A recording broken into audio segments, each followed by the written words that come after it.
Jenn at Hello Rigby, and today I'm just going to be sharing this pretty pink Valentine's Day themed makeup look. It's perfect for any date night or any gathering with your girlfriends, or if you're just hanging out and want to go a little bit glam, this is totally the look for you. If you want to see how I got this look, then just keep on watching. So I wanted to film this look that I actually wore yesterday. I hosted a Valentine's Day brunch for a chocolate brand here in Seattle with some fellow influencers, and I really liked how my makeup came out, but I was in such a hurry that morning that I didn't really have time to just flip on my camera and record it, even if I didn't know I was gonna like it.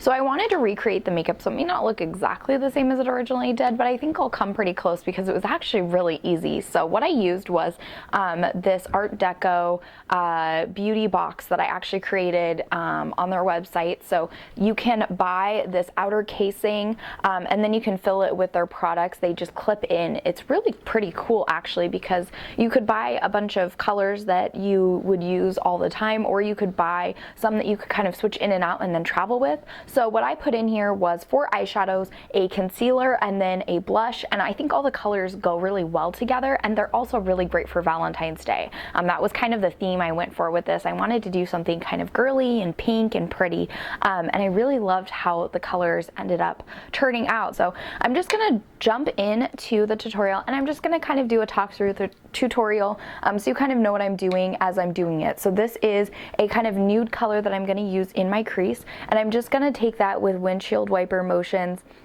and run that into the crease to kind of warm things up and also provide a good base. Now the reason we're gonna do a good base is because I'm gonna do a lot of blending with this really bright kind of pinkish purple fuchsia color. So that crease is especially important with this look because I really want to be able to blend on top of that. And then I am going to take, so I'm gonna actually start blending right now. So I'm gonna take a small tapered crease brush. This is from e.l.f. It's one of my favorite brushes actually for this purpose. And I'm gonna take a small amount of that bright purple color, and I'm just gonna run it into the crease. So what I like about this brush is that the taper kind of comes to a point and it fits really nicely into my crease so that I can concentrate it right in this particular spot instead of it kind of going all over the place. I feel like this gives me a lot of control on placing color, which I really like. And I'm just going to be moving this in circular motions. I don't want to go too high with this because it is a very bright pigmented color, so I don't want to go too crazy, but I definitely want there to be a lot of impact with this color because this is kind of the main point of this look. Like, it's a really pretty purple look. And I'm just kind of going back in and blending and building up that color.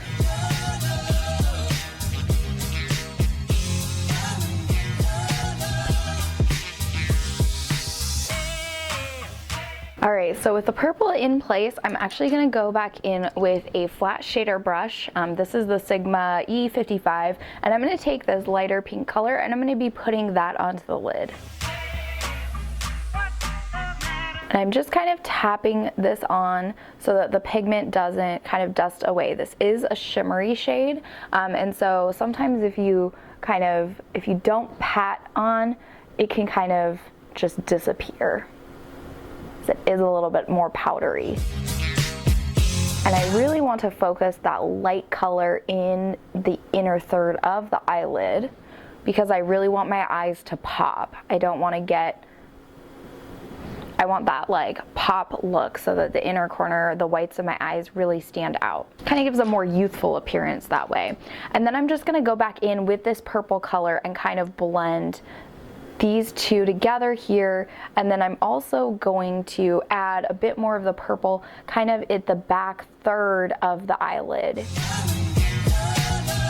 Just gonna add a little bit more dimension to the eye. And then as you can see, I kind of have some harsh lines that are where the purple kind of blended up. So I'm going to take this light pink and a mixture of this light kind of nude color, and I'm just gonna blend out, and I'm gonna tap off the excess off my brush so there's not too much pigment, but I'm just going to use that to kind of blend out the edges. I just find it's a little bit easier to blend out edges when there's a little bit of shadow that's maybe a more neutral color on your brush already versus a empty brush. So as you can see, that kind of softened the edges so it's not quite as intensely pigmented and doesn't look super harsh.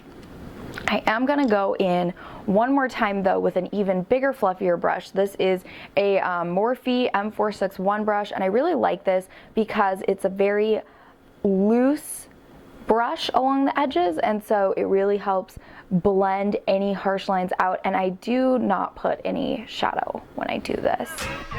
And now I want to add a little bit of a pop to my inner corner and also under the brow bone, so I'm going to go in with this shimmery kind of peach shade that I put into the palette, and I'm going to use that.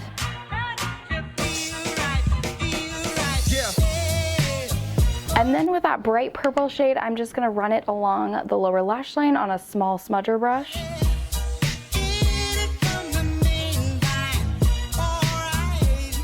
And I'm just blending that purple shade onto the lower lash line up until I get to about the inner fourth of my eyelid, because that is where that kind of bright shimmery color is, and I don't want to cover that up. I do like that bright look on the inner corner. And then we're done with the main placing of the shadow. So the next thing I'm going to do is actually pop on some falsies, and then I'm going to do liner over the top of that.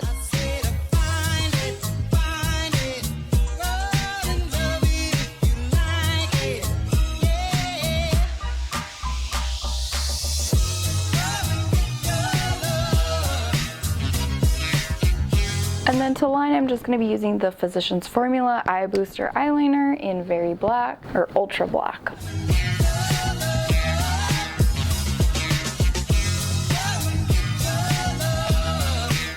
And then once I've got my lashes, liner, and everything is done with the eyes, I'm going to go ahead and do my face. And to prep my face, I'm going to go in with the SebaMed Moisturizing Face Cream for Sensitive Skin. I have been using this under makeup the past couple days, and I've really liked it. I feel like it's a nice base for foundation, especially if you have dry skin like me.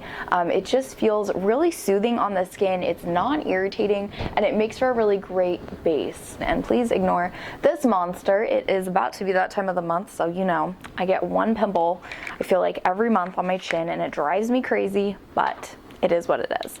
So while my skin is kind of absorbing this moisturizer, I am going to go in with concealer. I've been loving the Tarte Shape Tape. This is in the color Fair, and I find that this concealer is really appropriate for kind of all skin types. I've heard a lot of people who have oily skin really like it, and I have dry skin, but I find that it just doesn't crease on my eyes. It does look a little bit on the drier side for me. However, I like that it doesn't crease and that it doesn't budge. So when I'm going to, you know, be going to an event or need my makeup to stay in place for a long period of time, I know I can trust this concealer.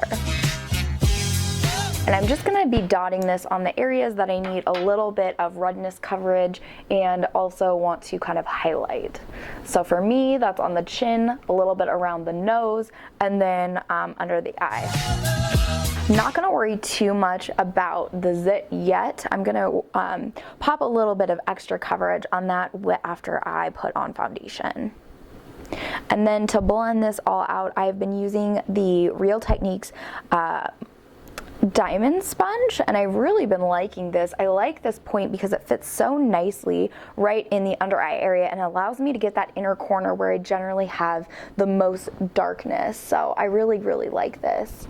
And it also helps to not go into the area where I've actually put eyeshadow on without disturbing that area, because I'm able to be pretty precise with it, which I really have been liking. All right, and then I'm going to be using the Wet n Wild Photo Focus Foundation. I have the color Nude Ivory, and I've really been enjoying this foundation. It's a great foundation when you know you're going to be photographed at an event, and I like that the color matches my skin pretty darn closely, which is unusual, I'd say, for a drugstore foundation. This one comes in quite a few colors, and my local Fred Meyer has it in quite a few pale shades. I think that stores have different colors depending on what sells best for them, and my store is almost always out of the lightest colors of foundation, and so I think that that's why they stock the most of the lighter colors.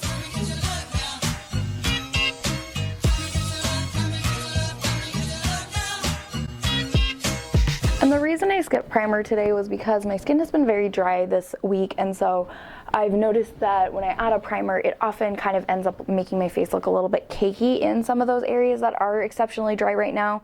We are kind of in the thick of winter. We just had some snow last week here in Seattle, and so the weather and the air has been extremely dry, and we've been running the heat like crazy, so my poor skin has been so angry. All right, so now we've got foundation on and I'm looking like a super pale ghost.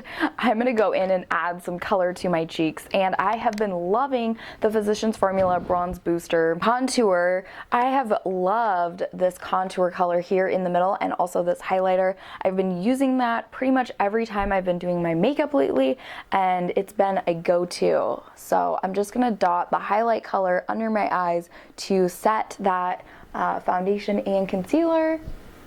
And then I'm also going to do it in some of the areas where I tend to get a little bit more oil and need a little bit more coverage. And then with my Real Techniques contour brush, I am just going to grab that contour color.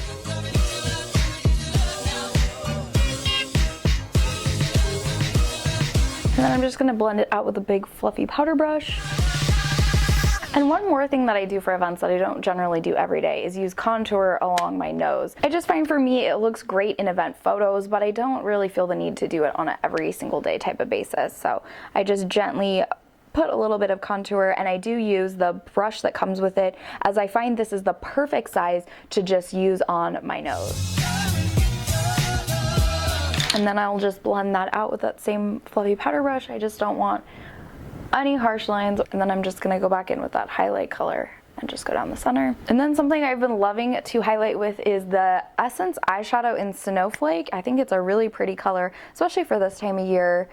So I just dust that along my cheekbones, down the bridge of my nose, ever so gently on the tip, here and here as well. I think it's really pretty on pale skin.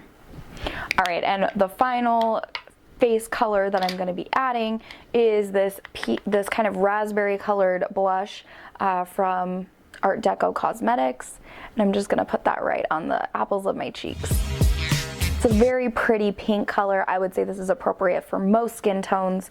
It's just really a nice everyday pink color, and I think it complements the eye makeup nicely also. I thought I would do this lip liner from BU Cosmetics. It is in the color 562. It's their soft liner. Kind of a pretty berry shade. And then over the top of that, I'm gonna pop on some Kylie Cosmetics in Angel. I love long wearing liquid lipsticks for events because then I don't have to worry about drinking and eating too much and fussing with my lip color. And if you don't have Angel in your collection, I know it was limited edition around the holidays, and I will drop some colors that I already own that are very similar in tone and color to this in the description box below as well, so you can kind of recreate this entire look if you want to. And then finally, the last thing I'm going to do, since I already have my face makeup on, I didn't want to disturb my brows during that time, so I'm just going to fill in my brows super quick. And I'm just using the Brow Stylist pomade from L'Oreal.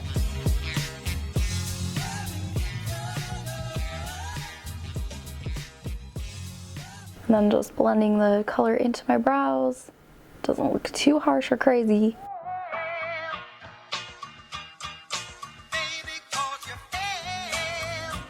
And with that, I think that's it for the look. I think I'm gonna do one little pop of this highlight right under my brow bone here, just to add an extra little pop, and maybe in the corner of my eye as well. So I'm just using that same highlight color that I used on my cheekbones for this. And that is it. So I hope you enjoyed this makeup look. I think it's perfect for any Valentine's date, or if you're getting together with some girlfriends or anything. I think you can wear this pretty much to any event. I hope you enjoyed this makeup look. Let me know in the comments below what type of makeup you would like to see next, and I look forward to seeing you in my next video. Thank you so much for watching, and happy Valentine's Day. Bye.